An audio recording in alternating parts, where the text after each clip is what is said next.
April 29, 1945. 6:47 a.m.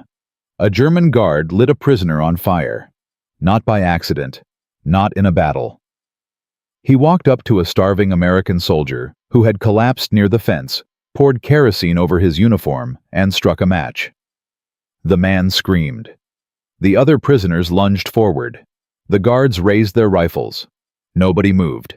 Nobody could. Because in Stalag 7A outside the Bavarian town of Moosburg, 30,000 American soldiers were completely at the mercy of one man, and that man was not finished. Colonel Heinrich Merkel of the SS stood on the steps of the commandant's building and watched the smoke rise without expression. He had been doing things like this for years, not always with fire, sometimes with starvation, sometimes with beatings that left men unable to walk, sometimes with the simple, efficient cruelty of withholding medicine from men who were dying of infections that a single bottle of penicillin could have cured. Merkel didn't see prisoners.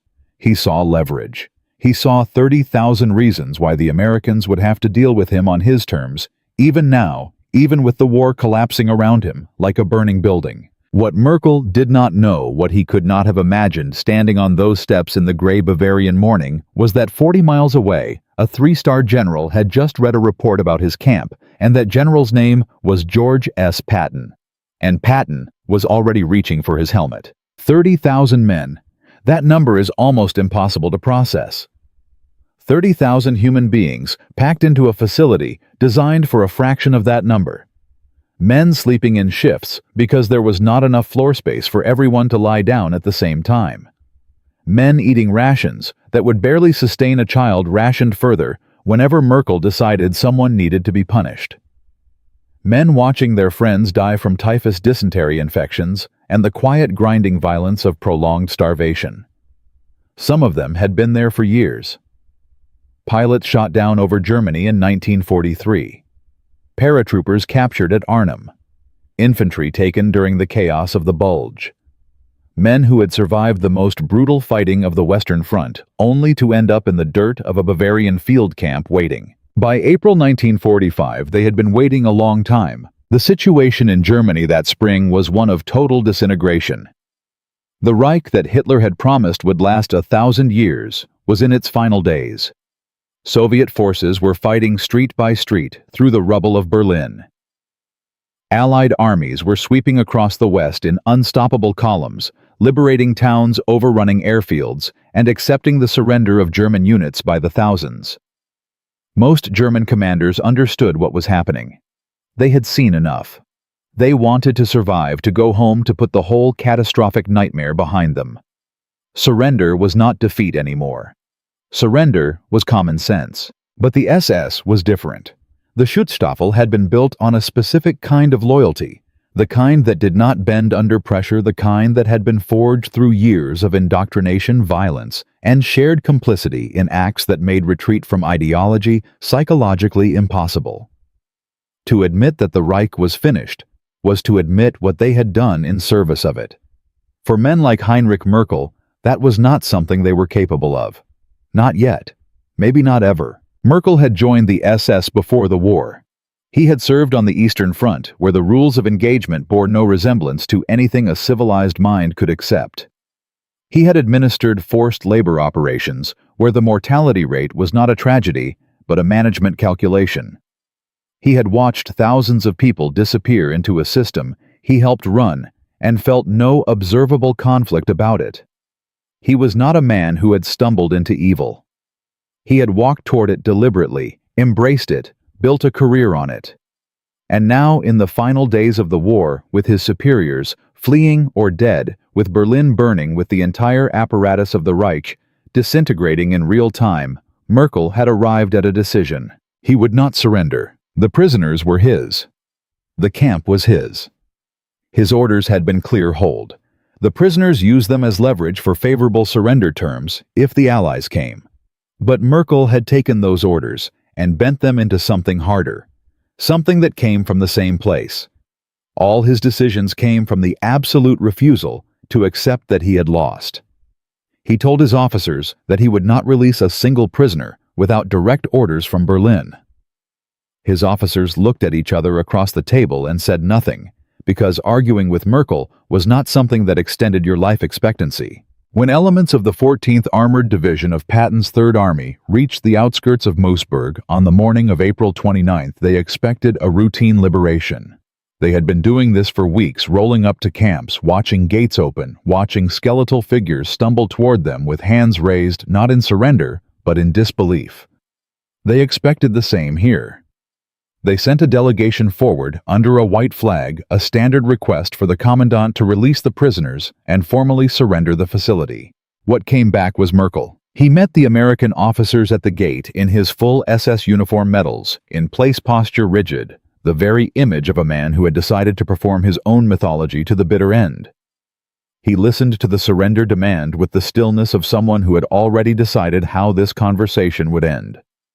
Then he told them, in the clear, precise English of a man who had prepared what he was going to say, that he had received no orders to release the prisoners, that Germany had not surrendered, that the Führer fought on, and that if the Americans wished to take the camp by force, they were welcome to try. The American lieutenant told him they had tanks.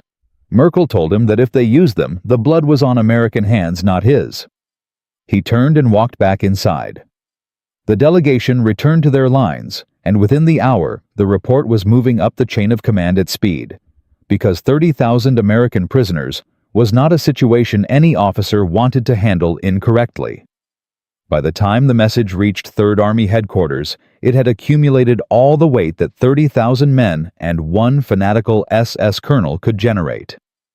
Patton read it standing over a map table. He read it twice. He asked how many prisoners were American. Most of them, his chief of staff said. He asked if the commandant had actually said they would have to kill him to take the camp. His chief of staff confirmed it. Patton put the report down. He looked at the map. Moosburg was less than an hour away. He had tanks available. He had infantry available. He had artillery that could reduce every building in that camp to powder in 45 minutes if he wanted. But he was not thinking about artillery. He was thinking about something else. Something that lived in the part of him that had driven Third Army across France through the Ardennes and into the heart of Germany with a momentum that had made him the most feared American general on the continent. He was thinking about his men, not 30,000 abstractions, not a number in a report. Men who had served under him, trained under him, gone into battle, believing that if things went wrong, if they were shot down or surrounded or captured, someone would come for them. That belief was not a guarantee that any military could honestly make. It was a faith, the faith that the uniform meant something, that the relationship between a soldier and his commander was real in both directions. Patton believed it was real. He had always believed it. He told his chief of staff to get his driver. His staff protested. He was a 3-star general. The situation could be handled at a lower level. Negotiations could be conducted through the proper channels. Someone else could go. Patton listened to all of this with the particular patience he reserved for suggestions he had no intention of taking, and then told them to get his jeep. He was going to that camp. 30 minutes later, Patton arrived at the gates of Stalag 7A in his command jeep, wearing his helmet with the 3 stars, his ivory-handled revolvers on his belt, and an expression that men who knew him well recognized as the specific look he wore when he had already decided how something was going to end and was simply moving through the physical steps required to make it happen. Behind him came a company of infantry and a platoon of tanks. The tanks positioned themselves with their guns oriented toward the camp's main structures. The infantry formed a perimeter. The message was architectural. Inside the wire, 30,000 men went silent. Word moved through the camp the way fire moves through dry grass. Patton's here. Patton came. The general came himself. Men who had been unable to stand for weeks pulled themselves upright. Men who had stopped believing that the war was going to end in time to save them pressed against the fence, with tears cutting through the grime on their faces. They had heard stories about Patton. Everyone in the Third Army had heard stories, but stories and the physical reality of a 3-star general standing 40 feet away with tanks at his back were entirely different things. Patton walked to the gate. He stopped 10 feet away and called out in a voice calibrated to carry across every yard of that camp. "Colonel Merkel, I am General George S. Patton, commanding Third Army. I am here for my men. Open this gate and surrender your command immediately." The yard was silent for a long time. Then Merkel appeared. He walked out of the commandant's building alone, crossed the yard slowly, and stopped on the other side of the gate. He was still wearing the SS uniform. He was still standing at attention. He was performing the last role available to him, the unbowed servant of a dead ideology, the soldier without a war, who had not yet figured out that meant he was just a man. He told Patton he had received no orders to surrender. Patton looked at him through the chain link and the barbed wire and said, "Your superiors are dead or captured. The Führer is dead. Germany has surrendered. There are no more orders coming." Merkel said he had received no official confirmation. And Patton looked at this man, this true believer, standing in his decorations, in the ruins of everything he had served, this man who had spent years treating human beings as leverage, and said something that cut through every layer of ideology and posture and SS mythology, and reached the simple, terrified person underneath. He told him the truth about what he was. In front of 30,000 witnesses, in a voice quiet enough that it felt like a verdict rather than a speech, Patton told Merkel that he was not a soldier following orders. He was a coward using 30,000 starving men as a shield to save his own life. He told him that holding those men hostage did not make him important. It made him nothing.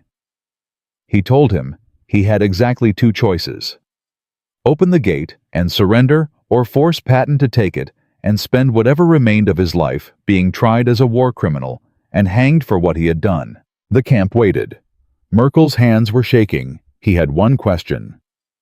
What guarantee did he have that his men would be treated fairly?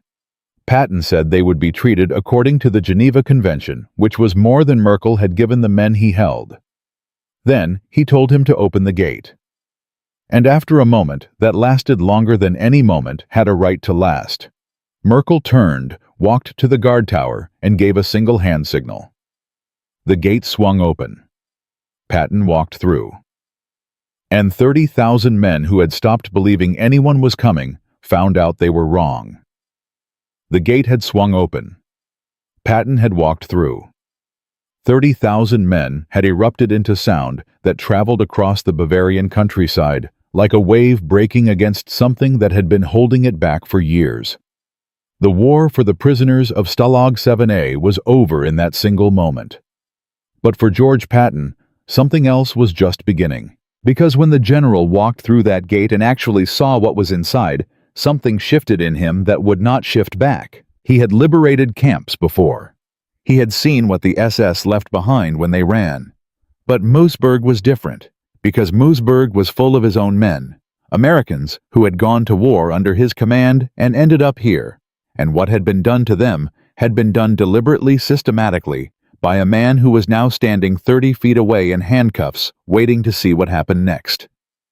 Patton looked at the prisoners pressing toward him, their faces hollowed out by months of starvation, their uniforms reduced to rags, and he made a decision that would put him in direct conflict with his own army's chain of command before the day was finished. He decided that Colonel Heinrich Merkel was not going to disappear into a processing system and emerge 3 years later with a reduced sentence and a quiet life in Bavaria. The men responsible for handling Merkel's case had a different view. When Patton's staff officers arrived to manage the liberation's administrative aftermath, they brought with them the standard framework for dealing with captured SS personnel. A framework built for speed, for efficiency, for the practical reality of an army processing thousands of surrendering Germans per week. Merkel would be documented, interrogated, held, and eventually handed to the appropriate judicial authorities. The timeline was indefinite. The outcome was uncertain. The process was the process. Patton called his chief of staff into the commandant's office, which still smelled of the cigarettes Merkel had been smoking 2 hours earlier, and explained his position. "I want everything that happened in this camp documented before a single piece of paper moves. I want every prisoner interviewed. I want every guard identified. I want medical records, death records. And I want someone to explain to me why men in American uniforms have wounds that look like they were made deliberately by people who were not in a hurry." His chief of staff told him that the investigation process would take weeks, and that Third Army had a timetable. Patton told him to revise the timetable. His chief of staff told him that JAG would need to be involved and that proper channels existed for exactly this kind of situation. Patton looked at him for a long moment and said, "Find me one man in this camp who was treated according to the Geneva Convention, and I will respect the proper channels. Find me one. Then come back and we'll talk about the timetable." His chief of staff went to find a man who had been treated according to the Geneva Convention and did not come back with one. What the interviews produced over the following 48 hours was a picture of systematic cruelty that went far beyond what even the intelligence reports had suggested. Merkel had not simply been negligent with his prisoners. He had constructed a functioning system of punishment and deprivation that was designed not to break the prisoners physically, though it did that too, but to break the belief that anyone was coming for them. Rations had been reduced, not randomly, but in response to outside events cut further whenever Allied forces won a significant battle, as if Merkel wanted the men to associate Allied success with personal suffering. Medical care had been withheld not from lack of supply, but from deliberate policy. Men had died of infections that the camp's own stores could have treated. The guard who had set a prisoner on fire that morning was identified a 22-year-old from Hamburg named Brandt, who had been at the camp for 8 months and who, when interviewed, expressed no particular remorse and asked only whether he was going to be shot. Patton's unexpected ally in building the case against Merkel was a man named Captain David Holt, a B-17 pilot from Georgia who had been shot down over Regensburg in August 1943 and had spent 20 months in the camp. Holt had done something that no one had asked him to do, and that required a specific kind of disciplined fury to sustain over 20 months. He had kept records. On scraps of paper hidden in the lining of his jacket in pencil so faint it was nearly invisible, Holt had documented every death, every punishment, every incident of deliberate cruelty he had witnessed with dates, names where he knew them, and descriptions precise enough that a court could use them.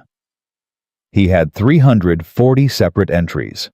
He handed the packet to Patton personally and said only, "I kept this because I figured someone would need it eventually."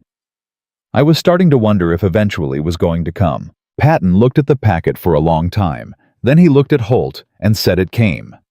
The formal proceedings against Merkel began not in weeks, but in days, because Patton had made clear through channels that were not entirely official that the case was a priority, and because Captain Holt's documentation gave the prosecution something that war crimes cases rarely had in their early stages: a contemporaneous record assembled by a credible witness, with nothing to gain from fabrication and everything to lose from the act of keeping it. Merkel was brought before the tribunal in a room that had been the camp's administrative center, a room he had walked through every day for the duration of his command, and he sat in it now on the opposite side of a table from the officers who would determine whether he lived or died.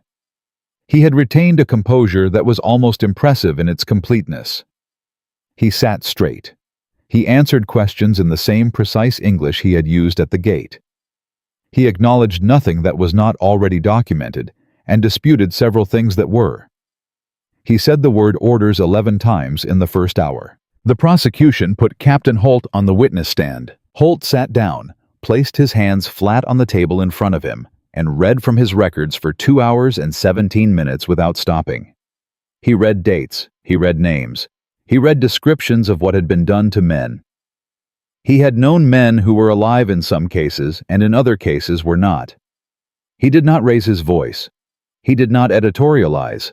He simply read what he had written down on the nights when he had written it down as accurately and completely as he could, and the effect on the room was the effect that precision always has when precision is applied to something that wants to hide in vagueness. When Holt finished, the room was silent for almost a full minute. Merkel's defense offered the argument that had been offered by SS officers at tribunals across Germany in those months, that orders had been followed, that the command structure had required compliance, that individual moral responsibility could not be separated from institutional obligation without creating an impossible standard for soldiers in all armies everywhere.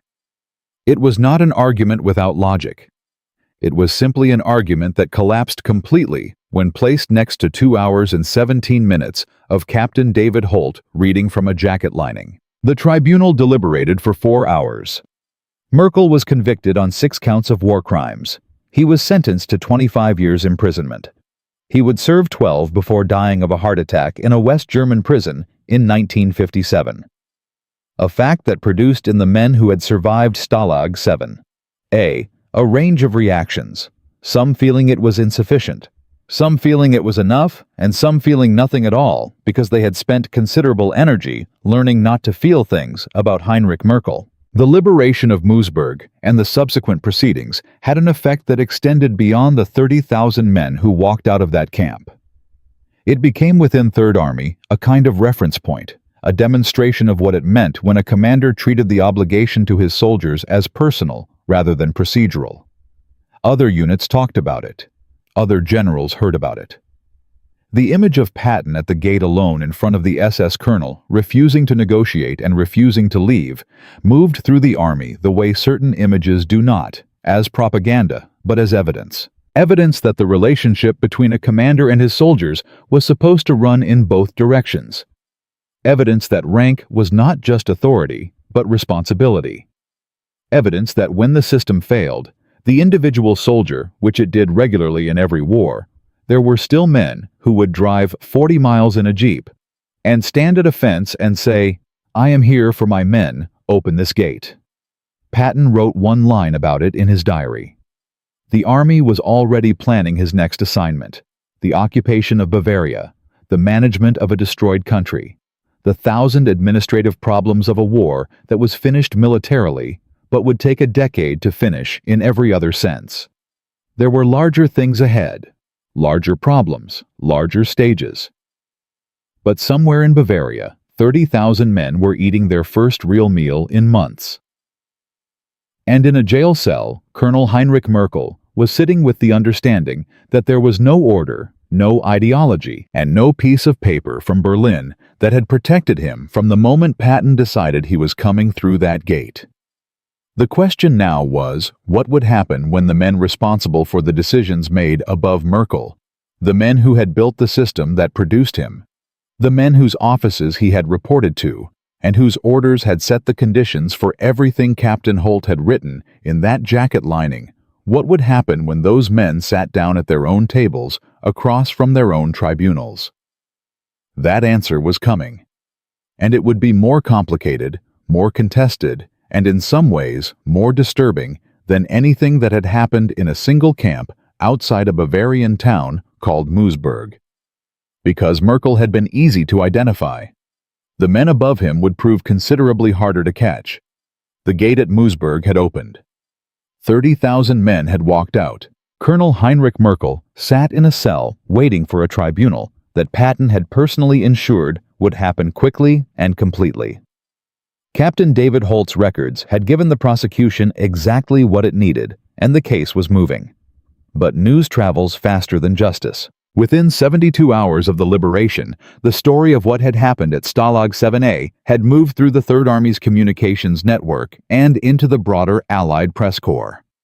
Correspondents who had been following Patton's advance across Bavaria filed reports that described not just the liberation, but the specific detail that the commanding general had driven himself to the camp, stood at the gate, and faced down an SS colonel personally. The dispatches went out. The reactions came back. And in the scattered remnants of what had been the German High Command, someone was paying very close attention. Because Merkel was not the only one with something to hide. The SS administrative structure that had overseen camps like Moosburg extended far beyond a single colonel in Bavaria. There were generals who had designed the prisoner management system. There were bureaucrats who had signed the supply authorizations that determined how much food entered a camp and how much medicine was withheld. There were officers who had written the orders that Merkel had cited at the gate. Orders that had not actually required the specific cruelties documented in Holt's records, but that had created the conditions in which those cruelties became possible, and were never investigated and never punished. These men were in the final days of April 1945, doing what men in their position had been doing for weeks. They were running. They were burning documents. They were acquiring civilian clothes and false identities and heading toward the Swiss border, or the Austrian mountains, or the ports where boats were leaving for South America. The liberation of Moosburg accelerated something that was already happening across the Allied intelligence apparatus. The decision to prosecute Merkel quickly and on the basis of documentary evidence, rather than waiting for the broader war crimes process to absorb him, demonstrated that individual accountability was going to be pursued at the operational level, not just at the level of high command. That demonstration scared people who had believed that only the men at the top would ever stand trial. It scared them because Merkel was a colonel, a mid-level officer, a man who had given orders rather than designed the system. And he was going to prison for 25 years. If a colonel could go to prison for 25 years, what happened to the generals? The intelligence reports that reached Patton's staff over the following week described a pattern of SS officers abandoning their units, stripping their insignia, and attempting to blend into civilian populations, or POW columns, where the individual processing was slower and less thorough. 7 officers who had held supervisory authority over prisoner of war operations in the Bavarian sector were identified through the Moosburg documentation and subsequently located within 10 days. 3 were found in civilian clothes in the town of Landsberg. 2 were identified in a POW processing camp where they had attempted to enter as ordinary soldiers. 1 was arrested at a checkpoint near the Austrian border, carrying identity documents belonging to a schoolteacher from Munich who had been dead since 1943. The 7th was not found. He would not be found for 11 years. His name was Oberfuhrer Klaus Reinhardt, and he had been the officer directly above Merkel in the administrative chain, the man whose signature appeared on the quarterly reports that summarized conditions at the camps under his supervision. The man who had therefore known in documented detail what was happening at Moosburg and had not intervened, had not investigated, had not sent a single communication suggesting that the mortality rate among prisoners was anything other than an acceptable operational figure. Reinhardt had disappeared before the liberation with the efficiency of someone who had planned his disappearance well in advance. He left behind no documents, no subordinates who would speak about him voluntarily, and no trail that the initial investigation could follow. He left behind, however, one thing he had not intended to leave. Captain David Holt's records included a date, October 14, 1943, and a description of a visit to the camp by a senior SS officer who had conducted what Holt described as an inspection, walking through the prisoner compound, with Merkel observing conditions and departing without issuing any visible instructions. Holt had recorded the officer's rank insignia, which he had studied carefully through the fence, and had sketched them from memory that night in the margin of his notes with the compressed precision of a man trained to read aircraft identification markings at altitude and distance.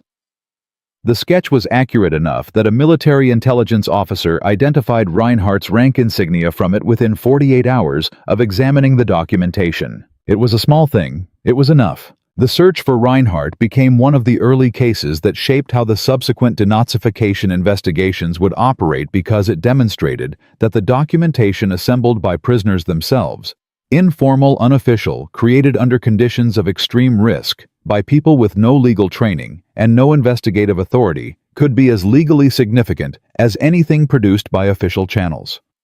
Holt's records were eventually entered into evidence, not just in the Merkel proceedings, but in 3 subsequent trials involving officers connected to the Bavarian prisoner of war administration. Holt himself was asked at one of these proceedings how he had decided what to record and what to leave out.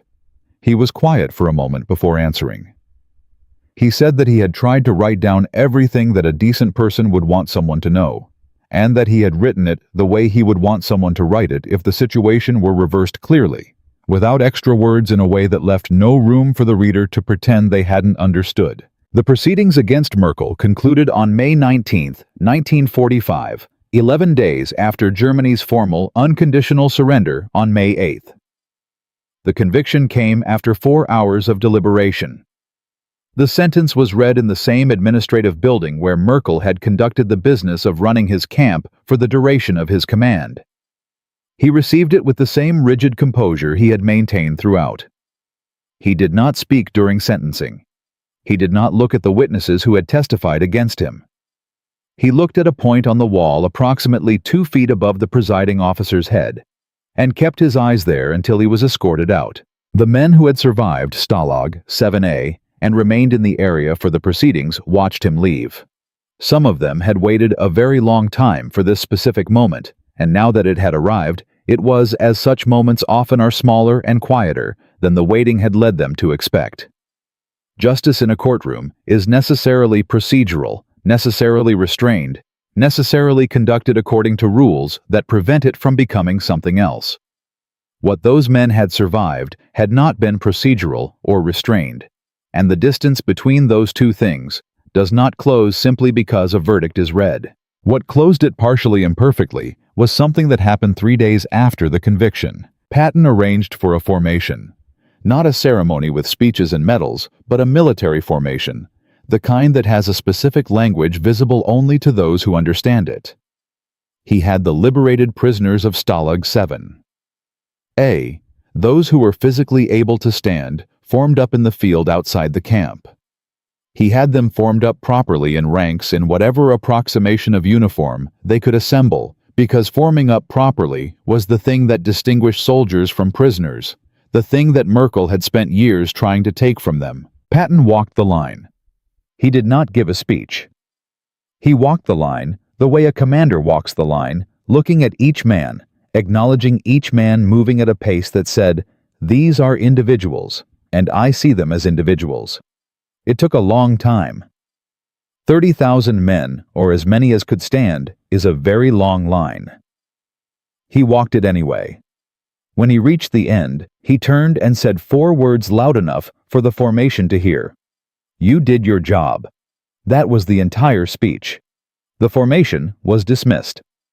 The men went back to the process of being fed and treated and prepared for transport home. The administrative machinery of repatriation was already operating the kind of large-scale logistics that Patton understood and respected, because it was logistics that won wars, and logistics that brought men home. And these men were going home in an operation that would move all 30,000 of them within 8 days of liberation. Reinhardt was found in Argentina in 1956, working under an assumed name for a German engineering firm that had established South American operations in the late 1940s. He was extradited after a process that took 14 months and involved the governments of 3 countries. He was tried in West Germany in 1958.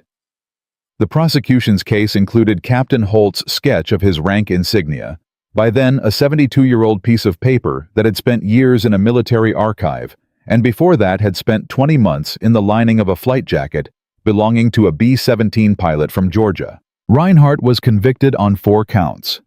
He was sentenced to 18 years. He appealed twice. Both appeals were denied. He died in prison in 1963. Holt attended neither trial. He had gone home to Georgia after the war, returned to civilian life, and built something that he described in a 1961 interview with a newspaper as ordinary, which seemed to be exactly what he wanted. He was asked in that interview whether he thought about the camp often. He said that he thought about the men who had not come home from it. He was asked whether he considered himself a hero. He said that what he had done with a pencil and some scraps of paper in a prisoner of war camp was not heroism. It was just paying attention when paying attention was difficult, and refusing to accept that what was happening around him was not worth recording. The interviewer asked what had made him believe that anyone would eventually come. Holt was quiet for a long time. Then he said that there had been mornings when he had not believed it. There had been weeks when the belief had been very hard to maintain. But he had kept the records anyway, because the act of keeping them was itself a kind of answer to the question of whether it mattered. If it hadn't mattered, he would have stopped. He never stopped. The story of what Patton said to the SS colonel at the gate of Moosburg became, over the years, one of those moments that gets repeated in military histories and leadership discussions and veterans' accounts of what the war had meant to the people who fought it. The details sometimes shifted in the retelling, as details do. The number of prisoners grew in some versions. The confrontation became longer, more dramatic, more explicitly heroic. But the core of it stayed true, because the core of it was simple. A general heard that his men were being held. He drove to where they were. He stood at the fence and said, "I am here for my men." And the fence opened. What happened to the men who built the fence? The men who designed the system? The men whose names were not Merkel, but whose signatures were on Merkel's orders? That is a story that did not end in a Bavarian camp in April 1945. That story continued for decades in courtrooms and archives and extradition hearings, and in the quiet, persistent work of people who believed the way Holt had believed with his pencil and his jacket lining, that what had happened was worth recording, and that recording it was the first and necessary step towards something that might eventually resemble justice. That chapter is where we are going next. And it is more complicated and more unfinished than anything that came before it. The gate at Moosburg had opened. 30,000 men had walked out. Merkel had been convicted. Reinhard had been found in Argentina 11 years later and tried. Captain David Holt had gone home to Georgia and built something ordinary, which was exactly what he wanted. The story, as most people understood it, ended there. But there was one more chapter, and almost no one knew it existed. George Patton did not survive long enough to see Merkel's conviction read into the record. He died on December 21, 1945. 12 days after a road accident outside Mannheim left him paralyzed from the neck down. He had survived 4 years of combat across 2 continents, had been under fire more times than his staff could count, had driven his army faster and further than any other commander in the European theater, and he died in a hospital bed in Heidelberg from pulmonary edema, his lungs filling quietly while Germany rebuilt itself around him. He was 60 years old. The men who had been at Moosburg learned about his death through the same channels most Americans did. Newspapers radio the slow movement of information in the months after the war, when the communications infrastructure of military life had already begun to dissolve, and the men who had served were becoming civilians again, scattered across a country that was trying to absorb what had happened and move forward at the same time.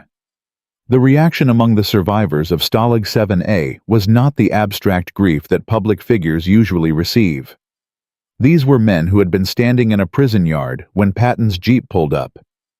They had seen him at the gate. They had heard him say he was there for his men. The grief was personal because the man had made it personal, had driven 40 miles in a jeep to make it personal, and that was not something they forgot. Captain David Holt heard the news on a Tuesday morning in his kitchen in Macon, Georgia.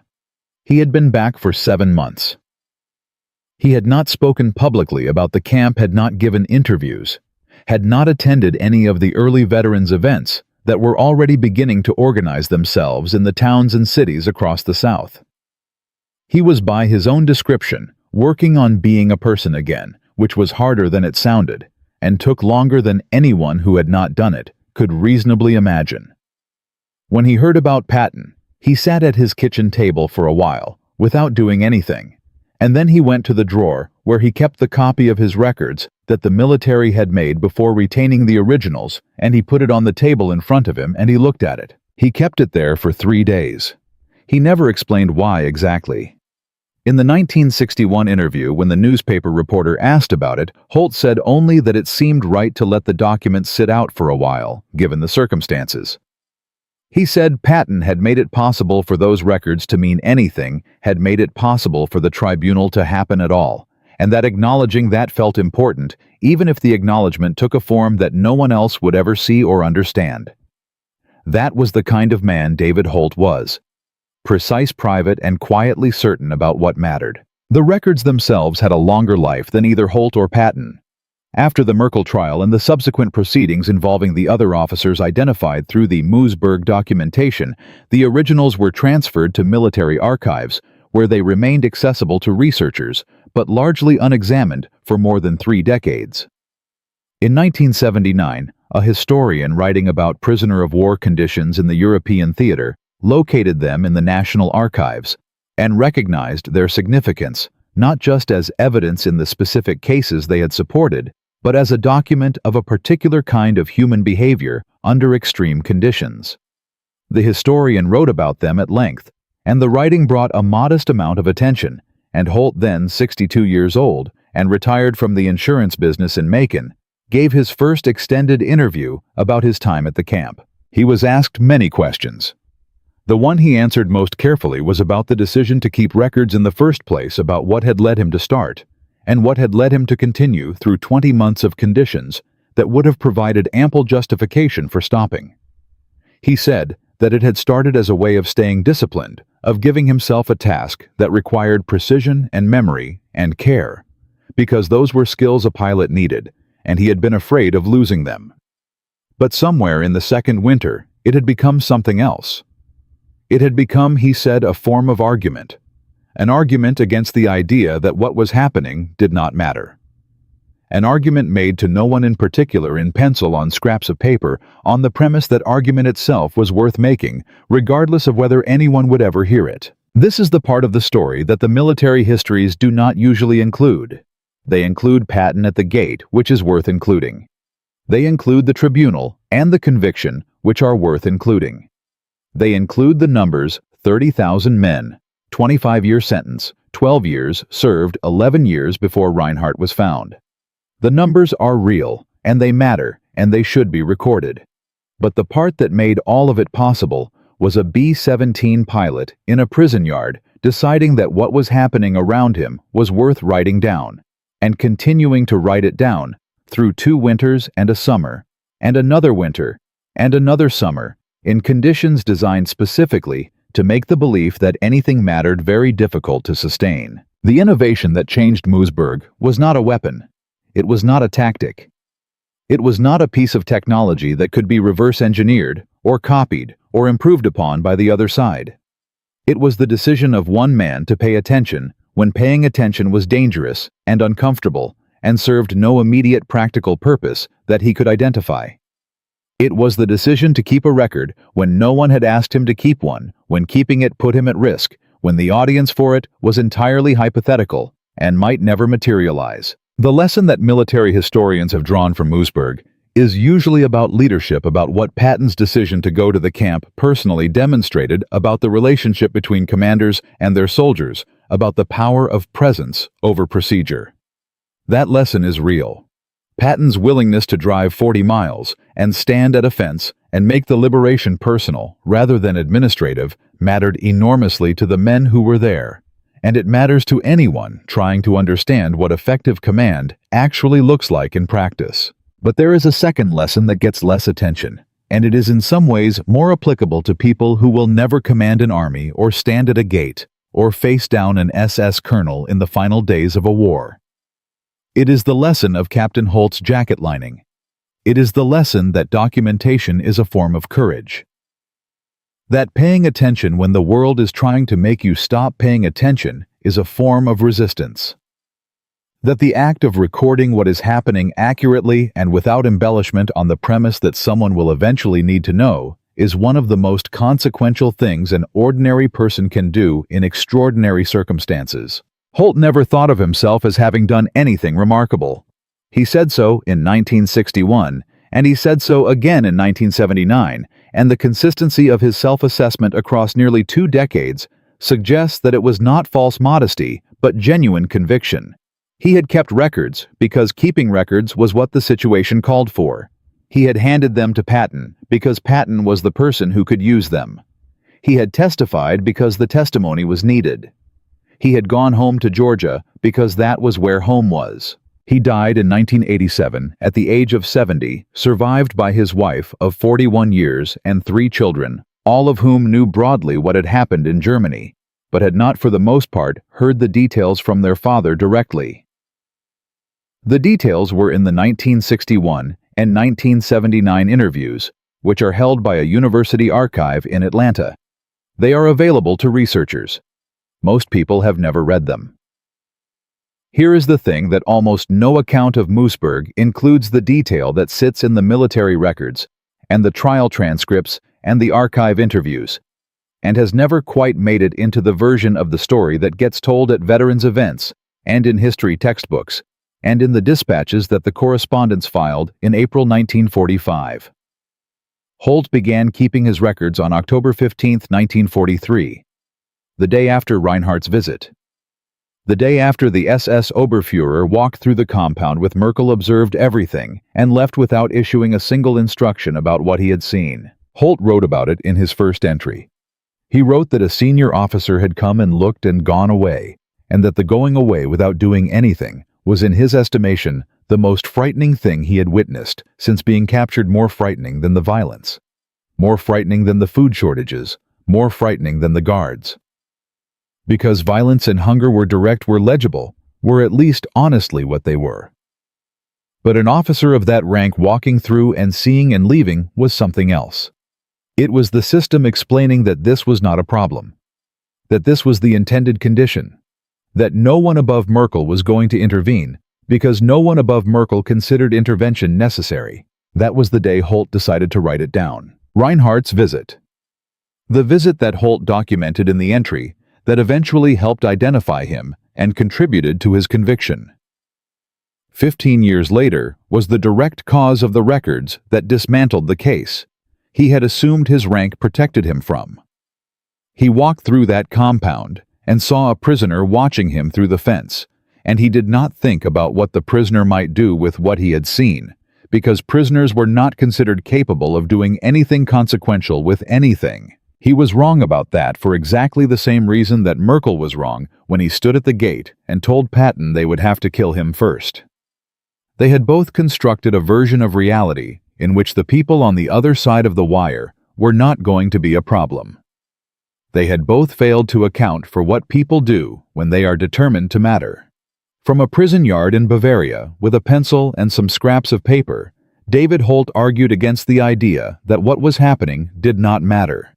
He made that argument for 20 months to an audience that did not yet exist, and he was right about every word of it. The gate opened. The records held. The men who built the system stood in courtrooms and heard their own documents read back to them by people they had believed incapable of keeping records worth reading. That is why this story is worth telling. Not because of the tanks, not because of the speech at the gate, but because of what one man chose to do in the dark, on the premise that the light was coming even when he was not entirely sure it was.